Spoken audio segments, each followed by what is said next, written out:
घोंगसामध्ये जेव्हा आम्ही त्या आश्रमात गेलो, म्हणजे अंधार होता, आश्रमही पाहायला नाही मिळाला कारण लाईट नाहीच आहे. बिलकुल शुलपाणी म्हणजे असं आहे की आदिवासी टाईप म्हणू किंवा असं म्हणाल की तिथे कुठलेच लाईट नेटवर्क हा प्रकारच नाहीये.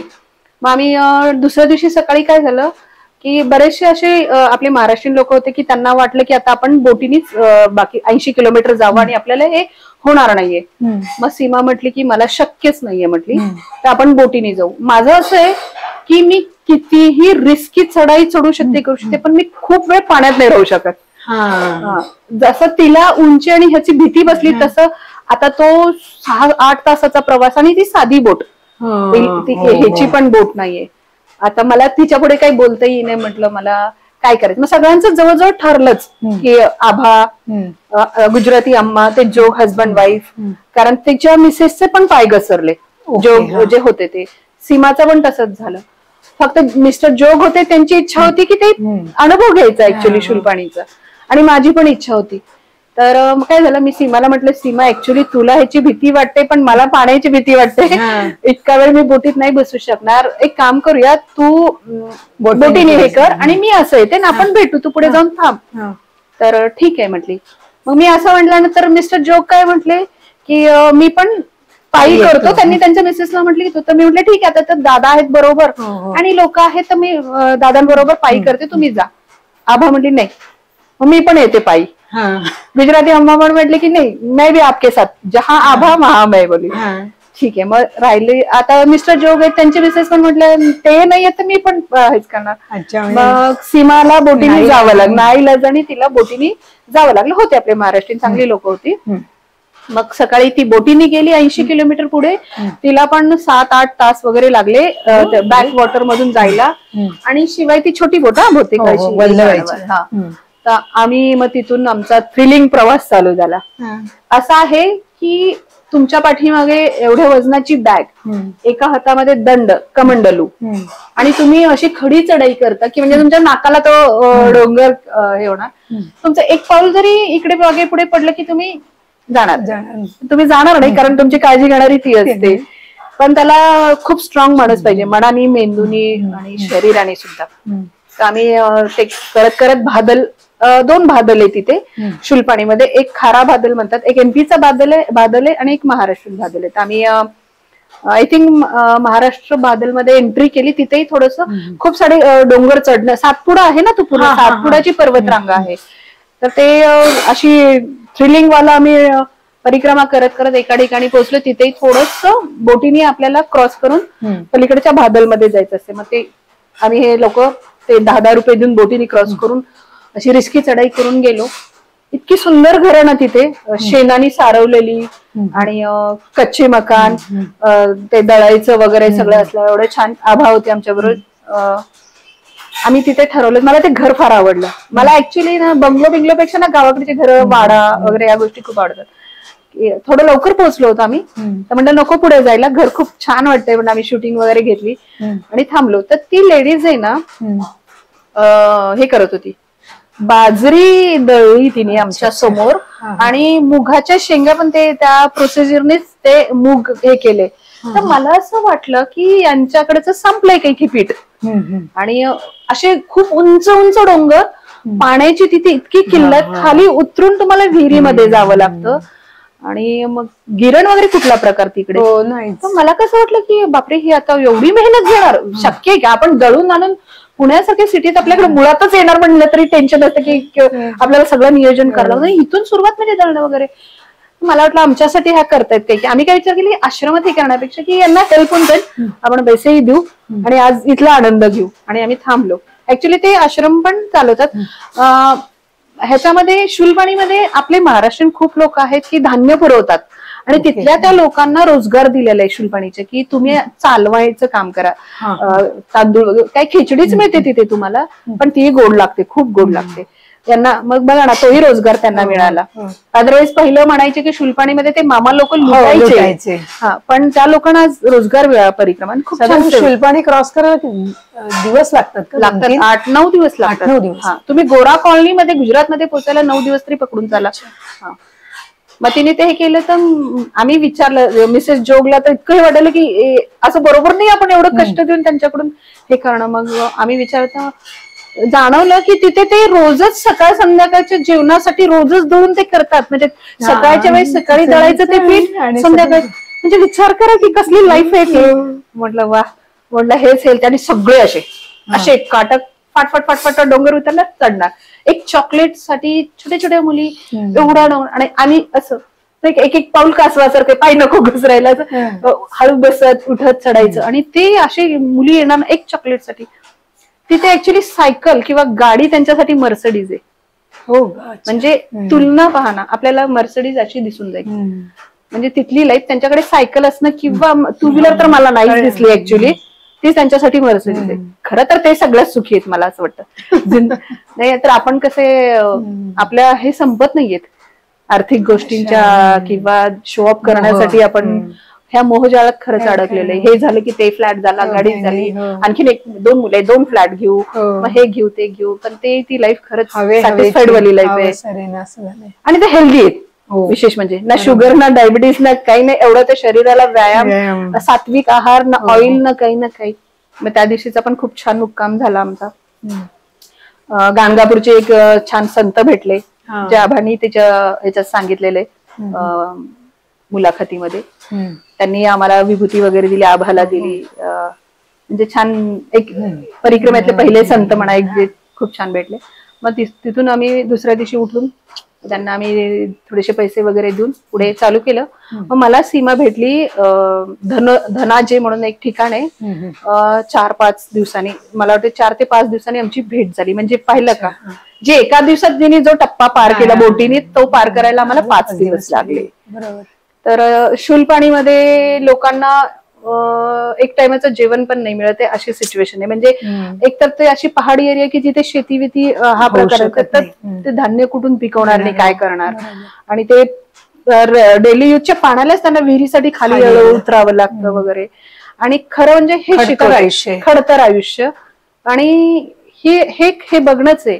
आपण म्हणतो ना की चमत्कार वगैरे, मैया कृतीतून, गोष्टीतून, घटनेतून तुम्हाला मैया जाणवते जिंदगी काय आहे आणि काय हवंय तुम्हाला, कशाच्या मागे तुम्ही धावता. ही पण लाईफ आहे, ती पण लाईफ आहे. हे तुमच्यापेक्षा जास्त सुखी आहे ऍक्च्युली. मग हे करत करत आम्ही धनाचे वगैरे करत, मग आम्हाला ऍक्च्युली शुलपाणीमध्ये परत आम्हाला दादागुरूंचा काफिला भेटला. आता आम्हाला त्यांना नजरे चुराने की असं झालं की, कारण आम्ही त्यांना नकार दिला होता की आम्ही तुमच्या बरोबर नाही. मग ते थोडंसं होतं त्यांना की आमच्या बरोबर आले नाही. तेही थोडा सत्संग झाला. आणि मग पुढे गेल्यानंतर शुलपाणीतच अजून आम्हाला गोरा कॉलनी यायचं होतं. खप्पर मालची चढाई फार कठीण, म्हणजे फार कठीण. खप्पर माल क्रॉस झालं आणि दादा गुरु आता बरोबरच होते. मग आम्ही चालत होतो, पण आम्हाला ऍक्च्युली त्यांच्या बरोबर नव्हतं चालायचं. मग आता आमचा मुक्काम असं झालं की एकाच ठिकाणी येणार होता, पण ते लोक खूप असल्यामुळे काय झालं, आता तिथे थांबायचं आपण त्या ठिकाणी. तर सकाळी वॉशरूम वगैरे ह्या गोष्टी नाही का, ते गोंधळ सगळं. मग काय करायचं, एक घर होतं रोडच्या किनारी, ते दादा महाराजांचे ते काफेला जातात लोक, येतो ते स्वागताला त्यांना पाया पडायला, ते पाहायला. एक छोटी कमी वयाची मुलगी होती, म्हणजे मॅरिड होती, एक मुलगी होती, तिचं नाव यमुना. आणि छान जुरं घर होतं, पुढे पोर्च वगैरे जुनं. आम्ही तिथे थोडं थांबलो, पाणी वगैरे पिलं. आम्हाला छान वाटलं की आता हे मोकळं आहे, आपण इथे विचारू आपण इथे झोपू का म्हणून. आभा, मी, अम्मा, सीमा सगळेच होतो. मग त्या काफिल्याला पुढे जाऊ दिलं. म्हटलं तिथे शक्य होणार आहे त्या लोकांमध्ये. मग आम्ही तिला रिक्वेस्ट केली की आम्ही हे जे आहे ना इथेच पुढे झोपून जाऊ, आम्हाला फक्त झोपण्यापुरतं दे, आम्हाला काही खायला नाही दिलं तरी चालेल, आमच्याकडे आहे, दोघी तुला त्रास नको.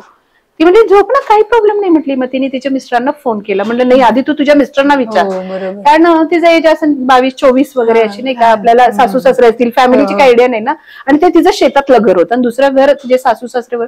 तिने तिच्या मिस्टरांना फोन केला की, ते म्हणा अरे परिक्रमा, ऍक्च्युली कसं आहे माहितीये का, परिक्रमेमध्ये परिक्रमावासीला घरी मुक्कामाला बोलवणं म्हणजे प्रत्यक्ष नर्मदा मैयाला येणं. त्यामुळे ते रेड कार्पेट टाकतात तुम्हाला. जो पेट्रोल पंपाचा मालक वयस्कर 80 वर्षाचा व्यक्ती आहे ना, तोही तितक्याच प्रमाणे तुम्हाला तुमच्या घरामध्ये देवासारखं पूजन करेल आणि तितकंच गरीब व्यक्ती पण करेल. मग तिचे मिस्टर म्हटले ठीक आहे. मग आम्ही गेलो. घरातून बॅक साईडला त्यांची शेती होती, असा पंप वाहणार आणि शुलपाणीत आंघोळीला पाण्याचं फार आहे पाणी, कारण आपण करू शकत नाही जिथं राहतो तिथे, त्यांना प्यायलाच पाणी खालून आणणार आहे. मग आम्ही असं कुठे हापसात दिसेल म्हणजे आंघोळी तर आमच्या अशा झाल्या ना की म्हणजे ते आयुष्यभराची आठवण आहे की एखाद्या ट्रॅक्टरच्या आडू भरून पुलाखाली असे नद्यांमध्ये. मग आता म्हटलं पाणी भरपूर आहे, कपडे स्वच्छ धुता येतील आणि आंघोळ व्यवस्थित होईल. मग नाही म्हणे ती घरात तिच्या मिस्टरांनी फोन केला की त्यांना बाहेर कशाला म्हणे, घरात झोपू दे. तुम्हाला आश्चर्य वाटेल की शूलपाणीमध्ये आम्ही पनीरची भाजी खाल्ली, जिथे फक्त रेशनच्या तांदळाचं तुम्हाला खिचडी असते. मग त्यांनी ते पुण्याचे मुंबईचे आहेत लोक ह्या मैया आणि आपल्याकडे आज थांबले, त्यांना इतका आनंद झाला. गॅस पासून म्हणजे शेतातलं घर असताना होते त्यांचे सुखसुविधाच्या वस्तू, पण सिलेंडर वगैरे नव्हतं. त्यांनी सिलेंडर पासून सगळं आणलं. तिच्या मिस्टरांनी सिलेंडर घेऊन आले, वटाणा आणला आणि पनीर आणलं. मग आम्ही काय म्हटलं की आम्ही आमच्या स्टाईलचं बनवतो, तुम्ही यावेळेस खा इथं, आम्ही बनवतो म्हटलं. मग ठीक आहे म्हटले. गुरुवार होता, मार्गशीर्ष महिन्यातला पहिला गुरुवार. आम्ही स्वयंपाकाच्या तयारीला वगैरे लागलो, पनीरची भाजी करायची. तोपर्यंत आम्ही स्नान करून कपडे धुवून केस वगैरे धुतले, हे केलं आणि स्वयंपाकाची तयारी करत होतो. आभाच्या घरी महाराज आहेत, आभाच्या पण म्हणजे आभाची आई एक वेगळं प्रचंड व्यक्तिमत्व आहे आभाची आई पण. महाराजांची खूप म्हणजे माझी जाऊ कशी आहे ना, आणि त्यांच्या चेहऱ्यावरचे भाव वगैरे बघितले, सात्विक अगदी. आणि त्यांचं सेपरेट एक सेकंड फ्लोअरला महाराजांसाठीच हे, तिथे म्हणजे खूप लोकांना जसं एखाद्या महाराजांच्या मंदिरात जसं असं लोक दर्शनाला येणं, एक खूप वर्षानुवर्षाची परंपरा आहे तिथे, मोठे कार्यक्रम वगैरे होतात. आणि तिच्या वहिनीने व्हिडिओ कॉल केला आणि तिथे थोडा नेटवर्क इश्यू, जरा आम्ही गुजरातच्या साईडला येत गेलो ना तर थोडं म्हणजे सॉरी संपत आलं आमचं हे टप्पा. तर तेव्हा तिने व्हिडिओ कॉल केला आम्हाला त्या घरातून बाहेर जरा रोडला इकडे तिकडे, कशासाठी, महालक्ष्मीचं दर्शन मार्गशीर्ष महिन्यात. खूप सुंदर बरं का सजवलेलं होतं. मग आम्ही व्हिडिओ कॉलवरती दर्शन वगैरे घेतलं, सीमाने घेतलं. मग सीमाचं असं चला पटकन आता फोन कट करा, आपल्याला स्वयंपाक बनवायचा उशीर झाले, कारण लवकर झोपणं जरुरी, लवकर उठावं लागतं वगैरे. मग सीमा 4 पावलं पुढे गेली, म्हटली अर्चना चला आपल्याला बनवायचं ना. म्हटलं हो ठीक आहे. तर त्यावेळेस तिची बहिणी काय म्हटली, अर्चना नाव आहे तिचंही, की मी महाराजांचं दर्शन करवते तुम्हाला, गुरुवारच होता. तर मी काय म्हटलं, वहिनी आता राहू दे, तिथे नेटवर्कचा पण प्रॉब्लेम आहे, आपण जरा आणखी नेटवर्क मध्ये उद्या वगैरे गेलो की स्वयंपाकी बनवायचंय आणि व्हिडिओ कॉल नंतर करू आणि बघू. तेवढं बोलेपर्यंत ती क्षणात सेकंड फ्लोअरला पोहोचली आणि तिने महाराजांचं दर्शन घडवलं. मी तुम्हाला सांगते, म्हणजे मला पहिल्या 5व्या दिवशी मैयाच माझ्याकडे आली आणि मार्गशीर्षच्या पहिल्या गुरुवारी महाराजांचा फोटो, जो त्यांच्या यंग ह्याच्यामधला तो हात असा करून असा चेहरा आहे बघा, तो फोटो. आणि त्या फोटोमध्ये ते बोलके म्हणजे प्रत्यक्ष हयात असताना त्याने कसं असं, मी म्हणजे मला नाही कळलं. मी काय म्हणते, आभा बघ ना महाराज बघतायत अगं, महाराज बघतायत अगं. तो फोटो आहे ऍक्च्युली त्यांच्याकडे, महाराज बघतायत. म्हटलं बघते, त्यांचे डोळे बिळे कसे असे करतायत. आणि त्याच्यामध्ये त्या यंग रूपामध्ये मला माझे वडील यंग असताना, माझे वडील खूप हँडसम होते, त्यांचे ते तसे मला थोडंसं वडिलांचं चित्रण ते असं जाणवलं. मग महाराजांचं दर्शन घेतलं, फोन ऑफ केला आणि गेलो, स्वयंपाक वगैरे केला, हे केलं, खाल्लं, जेवलं. त्या मुलीला, त्यांना छोटीशी एक मुलगी, खूप म्हणजे खूप त्यांनी अजूनही त्यांचे फोन येतात वगैरे, प्रेम दिलं. आणि मग आम्ही दुसऱ्या दिवशी निघालो. मला ऍक्च्युली दुसऱ्या दिवशी सीमा म्हटली की, म्हटलं अगं सीमा असं नाही का, मला नाही कुठेच क्लिक नाही झालं माझ्यात. म्हटलं अगं अर्चना तुला महाराजांनी दर्शन दिलं. म्हटलं अरे वा, गुरुवार होता, मार्गशीर्ष महिना होता. म्हटलं छान. मग तिथून आम्ही गौरा कॉलनी प्रवेश केला गुजरातमध्ये. असा आमचा प्रवास चालू झाला परिक्रमेचा प्रवास. अजून काही तुम्हाला असे कठीण असा प्रसंग आला आणि आपण खूप तळमळीने नर्मदेला हाक मारली आणि आपल्याला ती कुठल्या रूपात तिने दर्शन दिलं, असा कुठला प्रसंग आठवतोय का? ऍक्च्युली खरं सांगू का, मी परिक्रमेमध्ये कसं तर माझा एक विश्वासच होता, होते तर आहेच, की मैया माझी परिक्रमा पूर्ण करून घेणारच. तिथून त्रास कमी झाला वगैरे, पायांचे फोड येणं वगैरे सगळ्या गोष्टी. मग आमचं चाललं होतं. गुजराती आम्हा खूप छान डान्स वगैरे करायची, रस्त्याने चालता एन्जॉय करत वगैरे आमचा प्रवास चालू होता, परिक्रमा चालू होती. आणि ह्याच्यामध्ये जेव्हा गुजरातमध्ये आलो, भरूचमध्ये थोडंसं आम्ही टॉप वगैरे, आम्ही जे कपडा घेऊन ड्रेस शिवलं होतं ते मे बी आता व्हाईट कपडा घेऊन लोक नाहीच शिवत, प्रमाण कमी, सगळे कुर्ते वगैरे, ते खूप दिवसाचा तागा असेल त्यामुळे ते भसकायला लागले, कपडे विरल्यासारखे व्हायला लागले. मग आम्हाला तिथे कुर्ता वगैरे घ्यायचा होता, ते घेतला. सीमानी पण एक ड्रेस वगैरे घेतला, आम्ही घेतला. आणि पण काय झालं, तोपर्यंत आम्ही वजन खूप कमी केलं. मी स्लिपिंग बॅग देऊन टाकली, एका ठिकाणी आश्रम मध्ये दिली. म्हटलं कोण, कारण घ्यायलाच आहे ना लोकांना. खरं म्हणजे जिंदगीतला अनुभव तुम्हाला सांगू का, आपण म्हणतो ना मोह, हे पाहिजे ते पाहिजे, इतके तोळं सोनं पाहिजे, इतकं पाहिजे, तिथे पाहिजे. परिक्रमा एक गोष्ट अशी, तुम्ही जेव्हा परिक्रमा करताना की एक स्टेज अशी येते, 1 ग्रॅम सोनं आहे ना, तेही कोण देत असेल तर नको. खुश आहे आम्ही, आहे या स्थितीत खुश आहे. तर एक वस्तू आम्ही कमी करत आलो होतो ना, हळूहळू. नकोच आम्हाला बिस्किट सुद्धा आम्ही घेतलेले, मग नंतर वाटत वगैरे द्यायचं. एक बिस्किट पॅकेट ठेवलं, बस झालं. ते 5 रुपये वाला छोटस ड्रेस वगैरे घेऊन आमचं असं शॉपिंग झाली. हे झालं. गरुडेश्वरच्या आधी पण बरेच, आभाचा मुलगा मध्ये 31 डिसेंबरला आला, कार घेऊन आला. त्याचा तिच्या भावाचा मुलगा, ते 2-3 दिवस आमच्या बरोबरच होते. भरूचच्या पुढे 1 जानेवारी, त्याच्या पुढे एका ठिकाणी आम्ही अशा ठिकाणी गेलो, जसे आपल्या इथे गजानन महाराज आहेत तसे एक सिद्ध पुरुष आहेत. थोडस आम्ही वेगळ्या रूटला गेलो तिथे. नारेश्वरचे? नारेश्वर नाहीये, नारेश्वर वगैरे झालं, ते परिक्रमेच्या अगदी मेन रूट मध्ये नाहीयेत. आमचा रस्ता थोडासा हे झाला की आम्ही थोडा लॉंग रूट घेतला असेल मे बी, आणि तिथं गेल्यानंतर थोडस मला लूज मोशन झालंय. मग काय झालं की शूलपाणी नंतर आम्ही असं ठरवलं होतं की एक मुक्काम करूयात आपण, शूलपाणी झाल्यानंतर थोडं रेस्ट देऊयात बॉडीला. पण तसं काही झालं नाहीये. मग तिथे थोडंसं हे झाल्यानंतर बघा 30+ लोक छान मस्त एन्जॉय करतात, आणि नर्मदा मायाने आमचं 30+ एसीच्या आम्हाला हे मिळालं आश्रम. हो का? आणि मी जिथे थांबलो, आम्ही रूट चुकून थोडं पुढे गेलो, तिथूनही जातात पण क्वचित परिक्रमावासी जातात, आणि ते खूप तिथले सिद्ध बाबांचं हे होतं, स्थान होतं. तिथे गेल्यानंतर आधी आम्हाला असं नॉर्मल आश्रम चांगलं होतं, तेही रूम दिले वगैरे.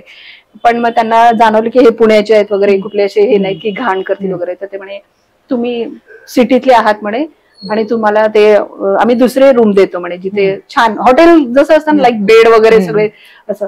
आम्ही तिथे 31 ला बघा तिथे होतो. मग दुसरं थोडंसं, मग मला थोडासा विकनेस लूज मोशन मुळे वाटला, तर थांबणार तर नव्हतो. विचार आला की छान आहे रूम वगैरे, तर एक रेस्ट घ्यावे 1 दिवसाचं. पण थोडं कुठेतरी मेडिसिन घेणं पण जरुरी होतं.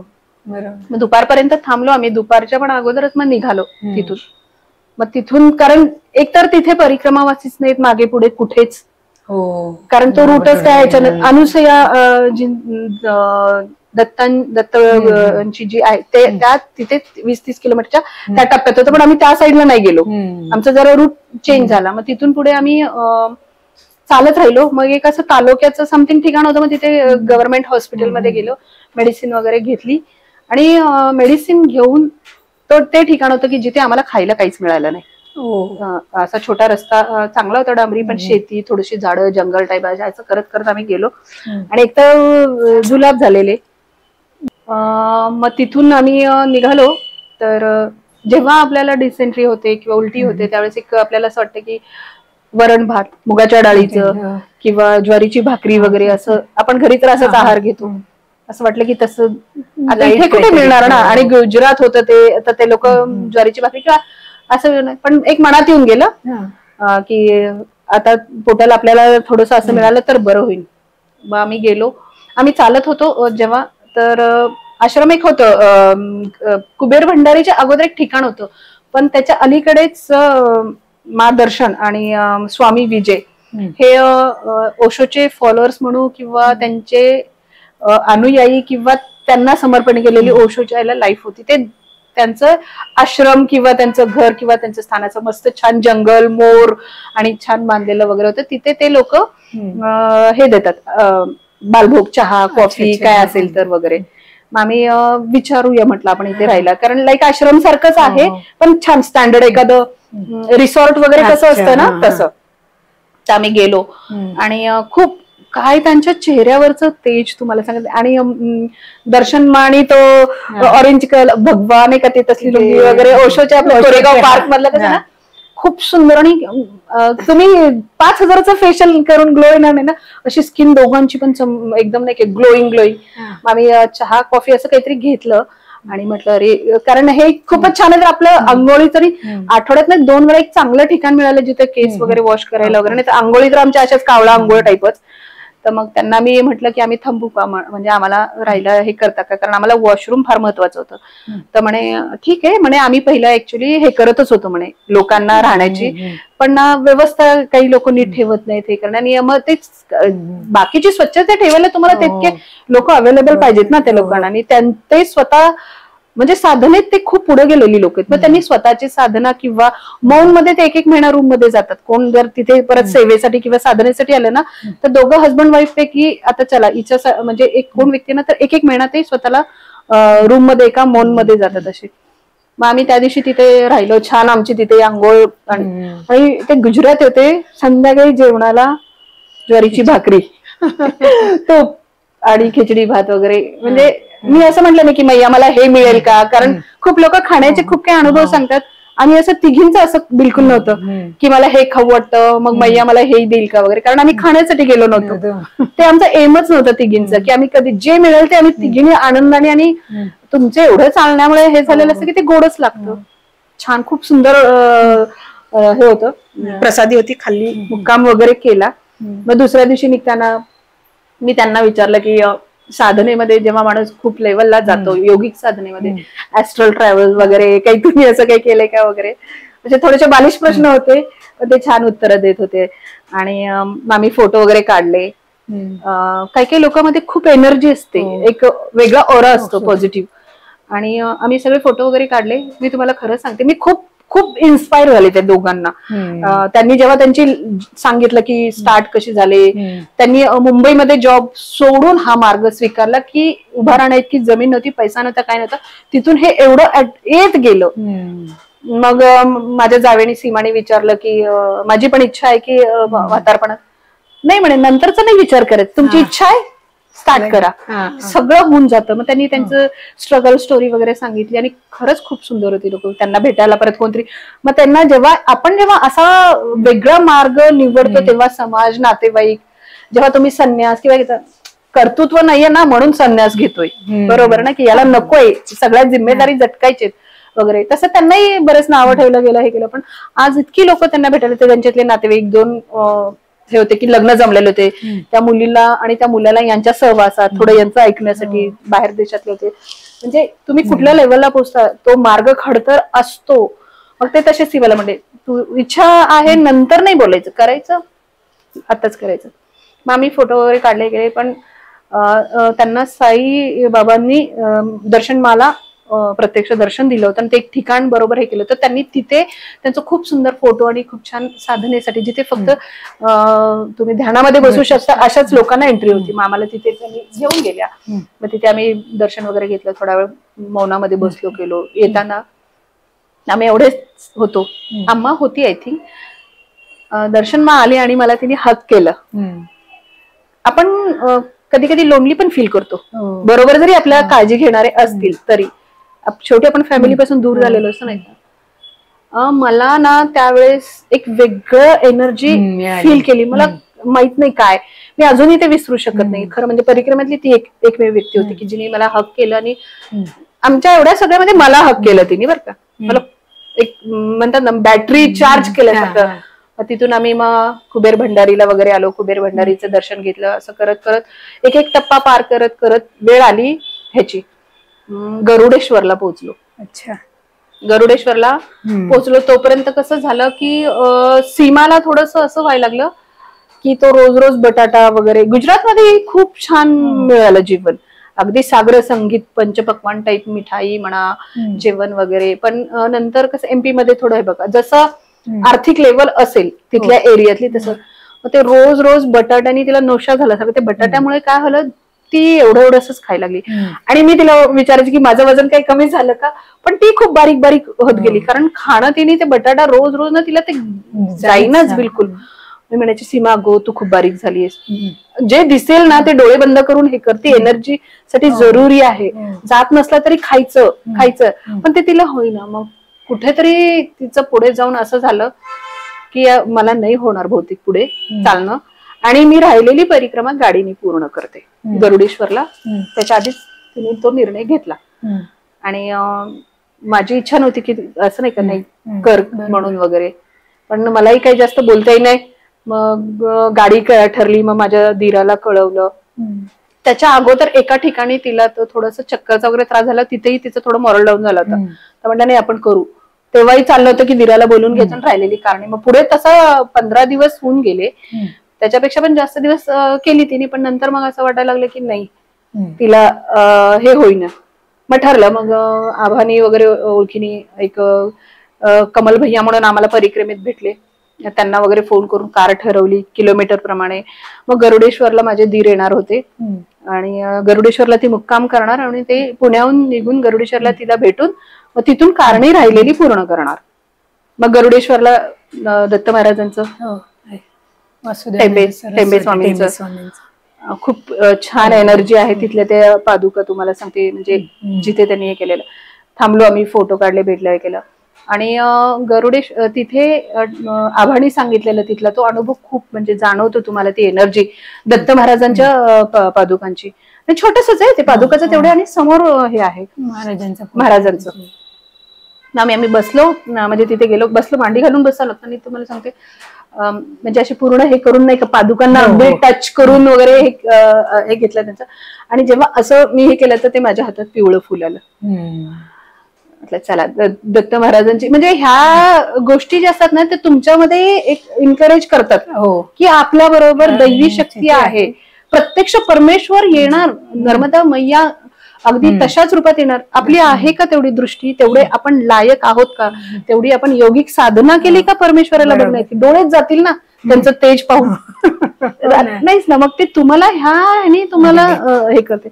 तर मग आम्ही संकेत देतात ते तुम्हाला कळले पाहिजे. बस आम्ही सीमाचा निरोप घेतला, तिला एक रूम वगैरे स्पेशल हे करून दिली, छान प्रसाद घेतला. तिथे एक छान वेल एज्युकेटेड फॅमिली होती.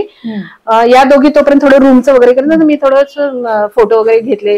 तिथे जे होते ते महाराष्ट्रीयनच पुजारी जे हे करतात त्यांनी फोटो वगैरे काढून दिले. तर ते जेंट्स होते, त्यांची फॅमिली पण मला म्हटले, त्यांना माहिती नव्हतं परिक्रमा म्हणजे एवढं काय. तर मी असं चालत एक 2 मिनिटाचा इंट्रो दिला की असं असतं, मग एवढं चालायचं, हे असं तसं वगैरे असं. सो त्यांना ते एकदम शॉकिंग झाले की 3500 किलोमीटर पायी नर्मदा मैयाची परिक्रमा येते असं. मग त्यांना चालत बोले. म्हटलं मेरे 7 वाले आगे गे ना, ज्यादा टाइम रुक नाही सकती म्हटलं. मग मी गेले. आम्ही सीमाला रूम बघण्यासाठी त्यांच्या ऑफिसमध्ये सीमा गेली होती ते सगळं इन्क्वायरी करायला.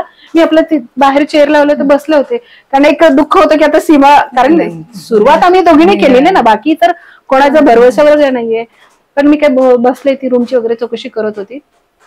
आणि तो व्यक्ती आला, ते निघाले होते, आले पटकन आले आणि मला म्हणले मैया हम कुछ देंगे आप लोगे क्या. पाहायला गेलं तर आपण परिक्रमेमध्ये एक प्रकारे संन्यासीच असतो. म्हटलं ठीक आहे. हा दोघे थांबले. त्यांनी मला 500 रुपयाची नोट काढली आणि म्हटलं नाही भैयाजी इतना नाही, आप अपनी खुशी से 5-10 रुपये दे, मैं इतना नहीं ले सकती हूँ. ते ऐकायलाच तयार नाहीये. नाही म्हटले. ते 500 रुपये दिले त्यांनी. ऍक्च्युली हे कुबेर भंडारीचा एक आशीर्वाद आहे, पण तो मी तुम्हाला ऑन कॅमेरा नाही सांगणार, ऑफ कॅमेरा सांगेन. काही काही गोष्टी असतात ना की ज्या आपल्यापर्यंतच ठेवायच्या असतात. तर मग ते 500 रुपये घेतले, मी ठेवले. आणि मग सीमाला आम्ही तिथं हे केलं आणि 9 किलोमीटर पुढे चालून गेलो. तिथे पंचमुखी हनुमानाचं ठिकाण होतं, गावाचं नाव आठवत नाही. तिथे आम्ही मुक्काम केला. रोडच्या कडेला, हायवेच्या कडेलाच होतं, पत्राशेड वगैरे. तिथून मी आले. माझ्या परीक्षेचा खरा तो टाइम होता. आल्यानंतर सीमा मागे राहिली ना, आणि मग मी आता ऍक्च्युली जाणार पुढे एकटी. जे घरातले आम्ही 2 व्यक्ती आहेत एका ह्याच्यातले, आता मला वेगळ्या व्यक्तींबरोबर पुढची राहिलेली करायची. आणि असं झालं की माझ्या घरी वगैरे सगळ्यांना सीमा आता कारणी पूर्ण करणार आहे. मला एवढं प्रेशर यायला लागलो. माझ्या मम्मीचं फोन आला, माझ्या बहिणीचा, बस आता तू खूप चाललीस. 1 महिना 6 दिवस झाले होते आणि पूर्ण होते ना तुझी परिक्रमा, तर तू ये गाडीने. मिस्टर पण तसेच म्हणायला लागले. माझा मोठा मुलगा म्हणला मम्मी तू एकटी कशी काय करणार, काकू यायला लागली. म्हटलं नाही, तू काकूंबरोबर गाडीने पूर्ण कर आणि ये, आपण वाटलं तर परत करू. माझी बहीण, माझी मम्मी. आणि जेव्हा मी परिक्रमाचं नियोजन माझं चाललं तर करायचंय, माझी आई गजानन महाराजांना प्रार्थना करायची की माझ्या मुलगीला नको म्हणजे नको ती. इतके महिने असं खडतर ऐकून नाही का. एक तर मुळातच आमच्या घरी कोणाला माहित नाही, माझ्या काकूला फक्त माहिती, आणि माझ्या काकूची आणि माझ्या चुलत भावाची इच्छा होती करायची, पण नाही झालं त्याला. हा, तर माझी मम्मी म्हणायची गजानन महाराज माझ्या मुलीला नका देऊ. आणि मला म्हटली फोन करून, कारण मी चिडायची ना असं निगेटिव्ह काही, पण तायडे एवढं मुलांना सोडून आणि हे एकदा काय शेवटी तिने शेवटचं अस्त्र काढलं की म्हटली तू गेले नाही मला काही झालं तर, मी गेले तर, म्हटलं तू कुठं जात नाहीये, म्हटलं तुला काही होत नाहीये. मग माझी बहीण ओरडली, अगं मम्मी ती काही फिरायला चालली का, तू तिला नको आता असं बोलू, म्हणजे आता ती कोणाचं ऐकणार नाहीये, आता ठरलंय ना तिचं तर जाऊ दे. मम्मीचा फोन आला, रडायला लागली, माझी मावशी सगळे रडायला लागले, गावाकडे काही बाई लेकरू फिरते हे असं, आणि सगळे. एक बहीण तर म्हटली काय संसार, म्हणजे तिकडे असं झालं की मी एक संन्यासीच झाले, संसारच सोडला. सगळ्यांचं काही ना काही चालू. मी माझ्या दिराने फोन केला की अर्चना, आणि मला गुरुनाथनी घेऊन यायला सांगितलेलं आहे तुला, आणि मी तुमची परिक्रमा पूर्ण करतोय गाडीने, आणि तू आता चालत राहा सकाळी उठल्यानंतर, आम्ही तुला गाडीत हे करतो. आता झालं का, आता मला हे घेणार, माझी बॅग टाकणार आणि गाडीत. आणि मी पण पुढे पुढे जाऊन असं मला पण मॉरल हे झालं की मला उन्हाळा परत, मला थंडी मी खूप सहन करू शकते पण उन्हाळा नाही. आणि परत मी माझ्या लग्नात जेवढी रडली ना तेवढी मी त्यावेळेस रडली की कारण मला सीमा मागे राहिली आणि माझं शरीराचा एक भागच मागे राहिला की काय काहीतरी वेगळंच नाही का. मी इतकं, मला त्या दिवशी जेवण गेलं नाही, मी जेवले नाही, आणि हे सगळं माझा आभा बघत होती. आता ती मला काहीच बोलले नाही आभा, कारण तिला माहित होतं की मी हिला नाही, मी आहे चल म्हटलं तर उद्या हिला पुढे काय नाही झालं, आणि जा म्हटलं तर तिने काय केलं की तुझा निर्णय तू घे. बिलकुल मी एवढं रडले ना, आणि घरच्यांचं एवढं प्रेशर आलं की नाही तू गाडीने पूर्ण कर. आणि माझं मी म्हटलं नाही की माझ्यासाठी मारुती म्हणजे हनुमान दादाचे, माझं भाऊच आहे. खरं परिक्रमा माझी नर्मदा मैया आणि गजानन महाराज आणि मारुतीमुळे झाली. तिथे पंचमुख्यानं मी म्हटलं तुम्ही मला काहीतरी संकेत द्या सकाळी की माझी परिक्रमा. मी जाऊन बसले एकटीच तिथे, त्यांना हे केलं की माझी परिक्रमेचं असं तसं. मी शरीराने किंवा ह्यानी हे नव्हते की मला नाहीच होणार वगैरे असं नाही. एक होतं की सीमा गेले, घरचे मला मग इमोशनल करायला लागले खूप. असं झालं की झोपले, मी न काही खाता पिता झोपले, खूप रडले, झोपले. पहाटे उठले तोपर्यंत आभा आंघोळ करून येऊन वगैरे मी गेले आंघोळीला. स्नान करता करता मी म्हणजे नाही का, मला रात्री काही संकेत नाही. नर्मदा मैयाला बोलले की मैया तू मला सकाळपर्यंत हे दे, नाही तू कर, किंवा काहीतरी संकेत दे, काही नाही. पण आंघोळ करताना मग मी ठरवलं की आपल्या फॅमिलीसाठी करायचंय. ही जरी गोष्ट आपण नाही करू शकलो तर काहीच करू शकणार नाही आपण आयुष्यात. नाही म्हटलं, आणि मी बोललेले मैयाला की मी तुझी परिक्रमा पायी पूर्ण करणार, तिच्यासाठी पण मी खोटी पडेल म्हटलं. काय माहिती मला आंघोळ करताना वेगळंच आहे की हे झालं की मला आंघोळ केली आणि मी आले. आभाने आरतीची सगळी तयारी केली होती. म्हटलं आभा चलो आपल्याला निघायचंय आणि मी काही जाणार नाहीये कारणी, मी पाय करणार. मग तिने मला हक केलं, अरे वा ये होईना बात, म्हटली तुझा निर्णय मी तुझ्यावर सोपवला, कारण पुढे तुला चालायचंय सगळं, तुला लोनली वाटायला नको वगैरे. मग मस्त मी आरती केली आणि तो दिवस मी उंच अशा पायऱ्या चढून वरती हनुमानची अशी दिसत होती, पंचमुखी मोठीच्या मोठी मूर्ती होती. तर मी नमस्कार केला, म्हटलं जय श्रीराम जय हनुमान, म्हटलं पवनपुत्र हनुमान आहेस म्हटलं, तू माझी परिक्रमा तू वाऱ्यासारखी करून घे. आणि एक दिवस माझी परिक्रमा पूर्ण झाल्यावर मला असं अरे झाली आपली परिक्रमा असं वाटलं पाहिजे. आणि लिटरली तो दिवस आणि माझी परिक्रमा पूर्ण झाली, मला कळलंच नाही, अशी माझी वाऱ्यासारखी परिक्रमा पूर्ण झाली. असा एकही दिवस आला नाही की जिथे आपल्याला नाही होणार किंवा आपण माघारी जाऊ की म्हणजे काहीच विचार नाही आले. बिलकुल नाहीये. एक मी पूर्ण तिला म्हटलेलं की तू माझी लाज राख. दुसरी गोष्ट माझा भाऊ होता, ती माझी मैया होती की तू माझी वाऱ्यासारखी परिक्रमा करून घ्यायची. मग सीमा नंतर पुढे एका ठिकाणी मग मी सीमाला व्हॉइस क्लिप टाकलं, फोन नाही केला, आणि म्हटलं सीमा मी असं ठरवलंय. आणि तिला माहित होतं की मी माझं एक वेगळं पर्पज होतं परिक्रमा. ती म्हणते ठीक आहे, मी तुला हे नाही करणार, जास्त फोर्स नाही करणार. मी तिला म्हटलं की फक्त तू जाताना मला भेटायला येऊ नको, मी कमजोर व्हायला नको त्या क्षणी, कारण आम्ही त्याच मार्गात होतो तेव्हा येऊ नको. पण मग माझे धीर म्हटले विजय की नाही आपण त्यांच्यासाठी काहीतरी फ्रूट वगैरे घेऊन जाऊ, असं करू तसं. आमच्या दुसऱ्या म्हणजे त्या दिवशीच्या दुपारी ते आम्हाला भेटायला एका ठिकाणी आले, फ्रुट्स वगैरे घेऊन हे करून ते करून, मग फोटो काढून वगैरे. मग त्यांनी हे केलं की नाही ठीक आहे कर वगैरे, नाही का काही वाटलं तर फोन कर. मग मिस्टरांना बोललं तर म्हटले बरं ठीक आहे. नाही तर त्यांचंही होतं की असं की म्हटलं बाकी मी कोणाला घरी काहीच सांगितलं नाही, म्हटलं मी करणारच. म्हटले बरं ठीक आहे कर म्हटले, पण खूप चालू नका वगैरे. त्या दिवशी आम्ही मला वाटते पहिल्यांदा आम्ही 35-40 किलोमीटर चाललो असेल. की आता, कारण आता नाही, तोही आधार गेला, सीमाही गेली, तर आपल्याला चालत करायची आणि पुढे अजून आपल्याला 2 महिने लागतात, 3 महिने लागतात, काहीच आयडिया नाहीये. मग आम्ही चालत तेव्हा पुढे मी आणि मग आभा राहिलो बघा, एक एक एक एक एक एक हे होत गेले. मग मी आणि आभा दोघी, आणि त्यावेळेस तेव्हाही आम्ही दोघीच होतो, ना मागे ना पुढे वगैरे.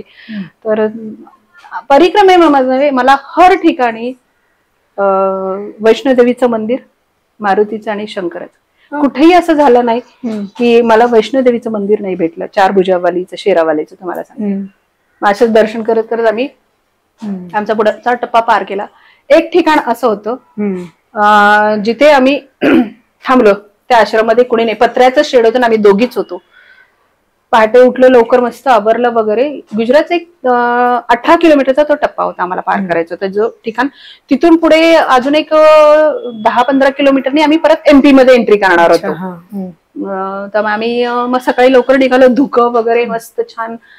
परिक्रमेमध्ये सगळ्यात सुंदर अनुभव असतो सकाळी उठल्यानंतर सूर्यास्त आणि सूर्याचं काय म्हणतात, सूर्योदय पाहणं अविस्मरणीय. मला असं वाटतं की जे कॅनव्हास वरती जे असं ना, लिटरली तुम्हाला तिथं कॅनव्हास ओरिजिनल पाहायला मिळतील. तर मी मग व्हिडिओ काढत हे करत गेलो.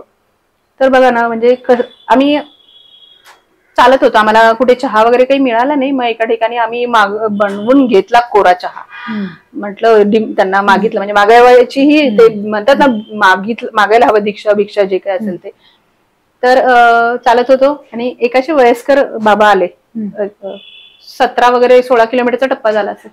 तर त्यांनी आम्हाला बोलवलं की म्हणजे मनाचा मोठेपणा बघा, 70-80 वर्षाची व्यक्ती, आणि एवढा सुंदर चहा बनवला म्हशीच्या दुधातला. मला दुधाचा, आणि आमच्याकडे आम्ही म्हशीचं दूधच वापरतो, गाईचं नाही. म्हणजे आत्मातृप्त नाही का, 1 कप चहामध्ये तुमचं आत्मातृप्त किती. म्हणजे त्यांना हे वाटलं की नाही का तुम्ही, आणि एवढं एज, आणि आमचे शूजचे पायात शूज आहेत. चहा वगैरे पिला आणि निघाल्यानंतर ते आमचे बुटाचे पाय, किती म्हणजे ऑकवर्ड फील होतं ना एवढे परिक्रमेत. हेच तुम्हाला ऍक्च्युअली की तुम्ही जी, मला सांगा, प्रत्येक परिक्रमावासी खूप खूप म्हणजे जे खूप साधू संत, जे खूप पोहोचलेले आहेत, ते मैयासाठी करत असतील. सांसारिक लोक हे तुमचे नवस, मुलासाठी, फॅमिलीसाठी, याच्यासाठी त्याच्या 90% लोक स्वतःसाठी परिक्रमा करतात, पुण्यपदरात घेण्यासाठी. आपण पुण्यपदरात घेण्यासाठी परिक्रमा करतो, ते लोक आपल्या येऊन पाया पडतात. जसं की आपण काहीतरी आपल्याला, आपण देवच आहे, परमेश्वर कोणासाठी करतो, आपण आपल्यासाठी करतात, आणि ते आपल्या का पाया पडतं की आपल्याला पुण्य मिळावं. ही त्या परिक्रमेतली तुम्हाला झालेली गोष्ट. आणि आम्ही चहा वगैरे इथला पाया पडले. मग तिथून पुढे गेलो. पुढे गेल्यानंतर आम्ही MP मध्ये एंट्री केली. असं करत MP नंतर परत बिछडलेली लोक मागे पुढे भेटत गेले, हे करत गेले. पुढे असं झालं की एक वेळ मला 22 तारखेला रामाची प्राण प्रतिष्ठापना होती अयोध्येमध्ये. 22 जानेवारी. तोपर्यंतचा टप्पा आम्ही बरेच आमच्या बरोबर MP चे फॅमिली होते, हजबंड वाईफ, वयस्कर, खूप मुलींसारखं त्यांनी आम्हाला नाही का, पोटच्या मुलींपेक्षा जास्त प्रेम. आणि आम्हाला चुलीवर बनवायला येत नव्हतं. मग कधी कधी आपल्याला तिथे हे पण मिळतं, पीठ वगैरे तुम्हाला बनवावं लागतं, तर ते लोक फटाफट बनवतात, शिदा देतात वगैरे. असं करत करत त्याच्या अगोदरच बडवाच्या नंतर तुम्हाला लक्कडकोटचं जंगल, बडवा नंतर लक्कडकोट झाल्यानंतर आम्ही बिछडलो, मी आणि बहुतेक आभा. लक्कडकोट केलं. लक्कडकोटचे पण अनुभव फार हे आहेत, पण मला अशी भीती नाही वाटली बिलकुल. रिस्की आहे, कारण प्राणी वगैरे पण आहेत, वाघही आहेत, वाघ पण आहेत. पण ते काय करतात तिथे लक्कडकोटला, जयंती माता मंदिर जे आहे ना, खरं तर बडवापासूनच जंगल स्टार्ट होतं. आणि एक गाव किती घरांचं असणार आहे, 15 घर, 30 घरांचं गाव. आणि ते लोक तुम्हाला 200-200 लोकांना तुम्हाला ते जेवायला, जसं काही त्यांचं ते कर्तव्य आहे, जशी ती ड्युटी आहे किंवा ते जॉबला आहेत की परिक्रमावासींची सेवा करणं. त्यांना काही गव्हर्नमेंटचं वगैरे हे नाहीये. तर अशा ठिकाणी म्हणजे आपण किती ऋणी राहायला पाहिजे पाहायला गेलं. तर ते करत करत आम्ही जयंती माताला आम्ही उशिराने पोहोचलो. फार अंधार होत आलाय. खरं तर तिथे लवकरच पोहोचायचं असतं, संध्याकाळी ते बंद होऊन जातात. तिथे रात्री प्राणी मोकळे फिरतात आणि परिक्रमावासींना ह्याच्यात टाकतात पिंजऱ्यामध्ये. ते बंद झालं होतं. मग तिथे आम्ही गेलो, आतमध्ये गेलो, तर बॅग आसन वगैरे लावलं. ते केलं. तर आमच्या बरोबर एक बाबाजी एमपीचे भेटले होते, जे सीमाला आणि मला त्यांनी खूप प्रेम दिलं. ते पण ह्याला मागे शुलपाणी त्यांनी रोडचा हे केलं नाही. मग तिथे गेल्यानंतर ते भेटले, मस्त खूप आनंद वाटला. तिथे आम्ही भोजन प्रसादी वगैरे घेतली आणि कसं मग टाकलं आम्हाला पिंजऱ्यामध्ये, जा तुम्ही आतमध्ये आता लावून घेतला. आणि मग सकाळी एकाच टायमिंगला सोडतात सगळ्यांना. मग सकाळचं सगळं आम्ही उरकून वगैरे निघालो. 1 पर्यंत वगैरे आम्ही लक्कडकोटचं जंगल क्रॉस केलं. पण खूप छान, मला तर बिलकुल 4 नद्या, 1 नदी मे बी फिरून येत असेल, पण 4 नद्या क्रॉस कराव्या लागतात. पण मला ऍक्च्युली डोंगर दऱ्या ह्याचं फार वेळ आहे. मी ट्रेकिंग केली नाहीये, पण मे बी मी त्या सगळ्या गोष्टीचा खूप आनंद घेतला, ते पूर्ण केलं. त्याच्यानंतर 2 दिवसांनी आम्ही नेमावरला पोहोचलो 20 तारखेला.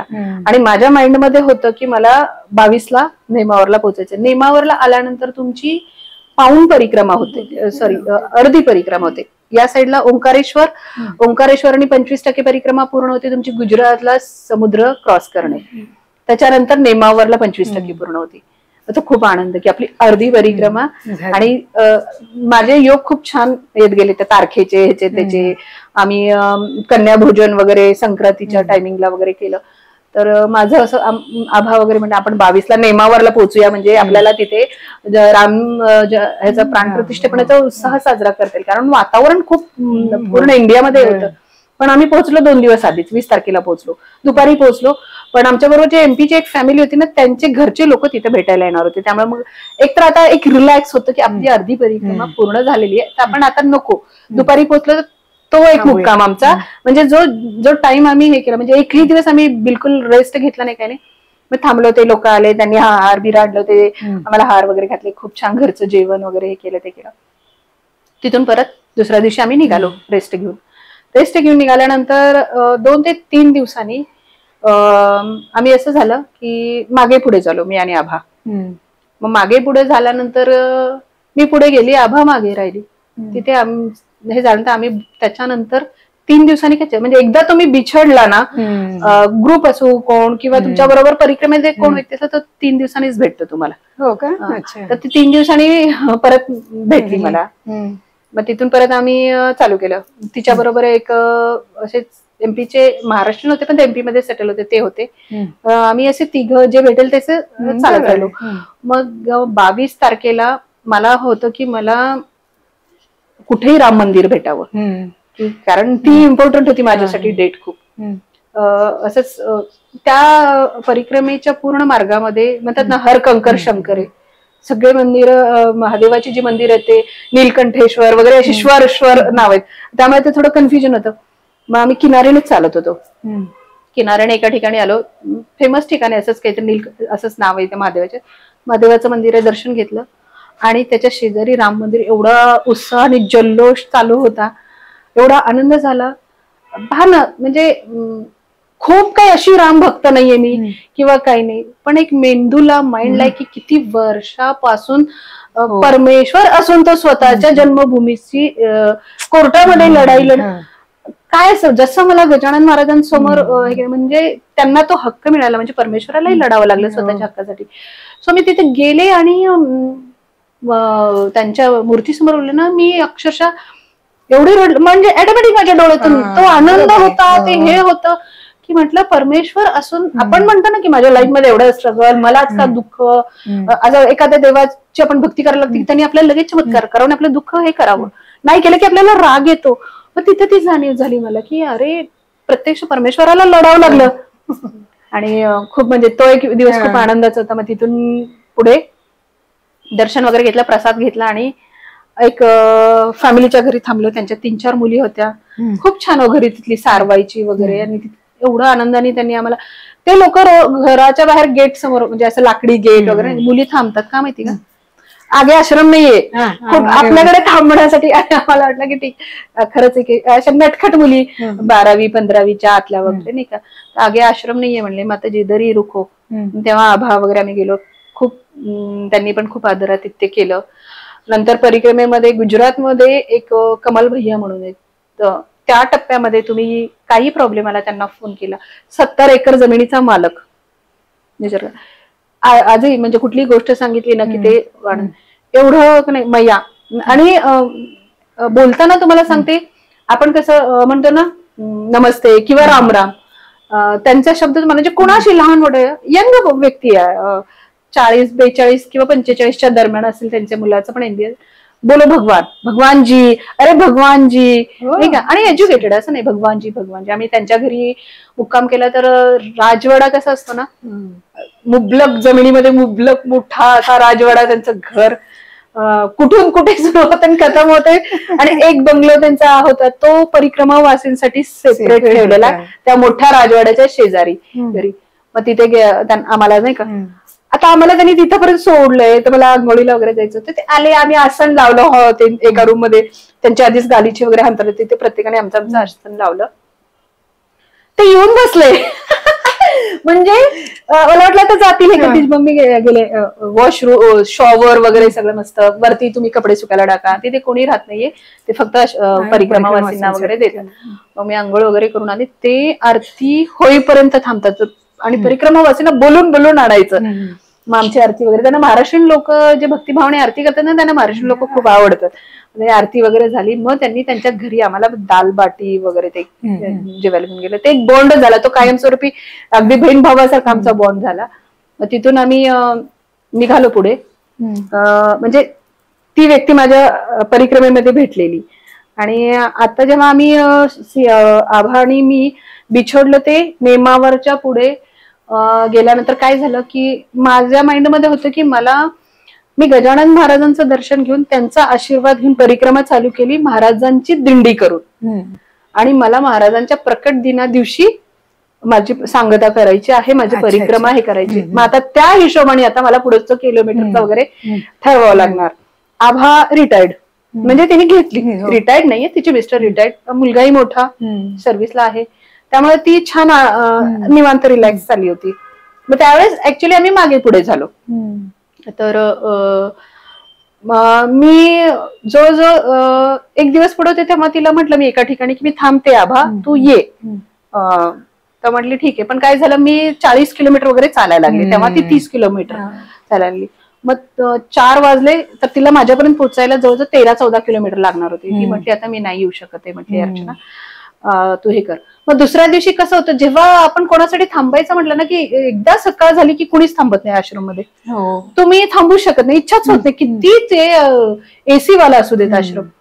मग आता मी ही नाही येईपर्यंत तो 12-13 किलोमीटरचा टप्पा परत तिला 12, मी कुठे थांबते. आश्रम पण असं नव्हतं आणि ते चांगलं जिल्ह्याचं वगैरेच ठिकाण होतं. जे एमपीचे एक हेच आहेत राजकारणी, ज्यांनी तिथला घाट पण खूप सुंदर केले, मला नाव आठवत नाही.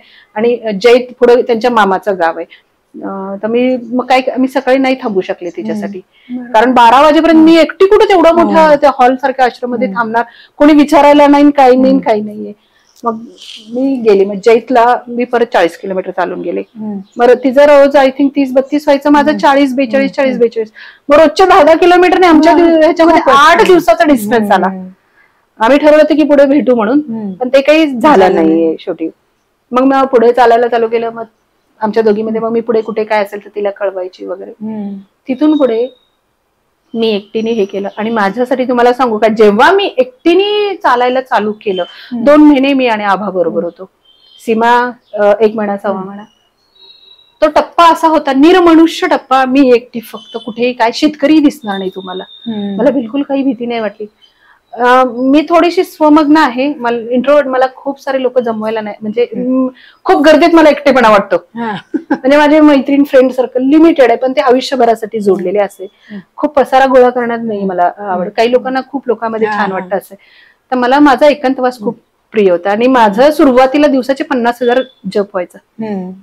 मग कसं, जेव्हा तुम्ही बरोबर असताना, आम्ही तसं डिस्टन्स ठेवूनच करत होतो, पण मला असं होतं की परिक्रमेमधला 1 मिनिट मला सार्थकी लावायचं होतं. कारण रेश्माने जेव्हा आम्हाला अनुभव सांगितले, तेव्हा तिने सांगितलं होतं की परिक्रमा करणं इट्स नॉट अ जोक. तर 1 मिनिट तुम्ही तुमच्या उन्नतीत घालवा, कारण परत येऊन तेच करायचं आपल्याला, सांसारिक जीवन उपभोगायचं, मैत्रिणी आहेत, गप्पा आहेत, हे आहे ते आहे. तर मला माझ्यासाठी ते होते की मला नामस्मरण करायचं. मग मी एकटीने चालू केलं. जो तुम्ही अनुभव म्हटला ना, त्या अनुभवापर्यंत मी आत्ता पोहोचते.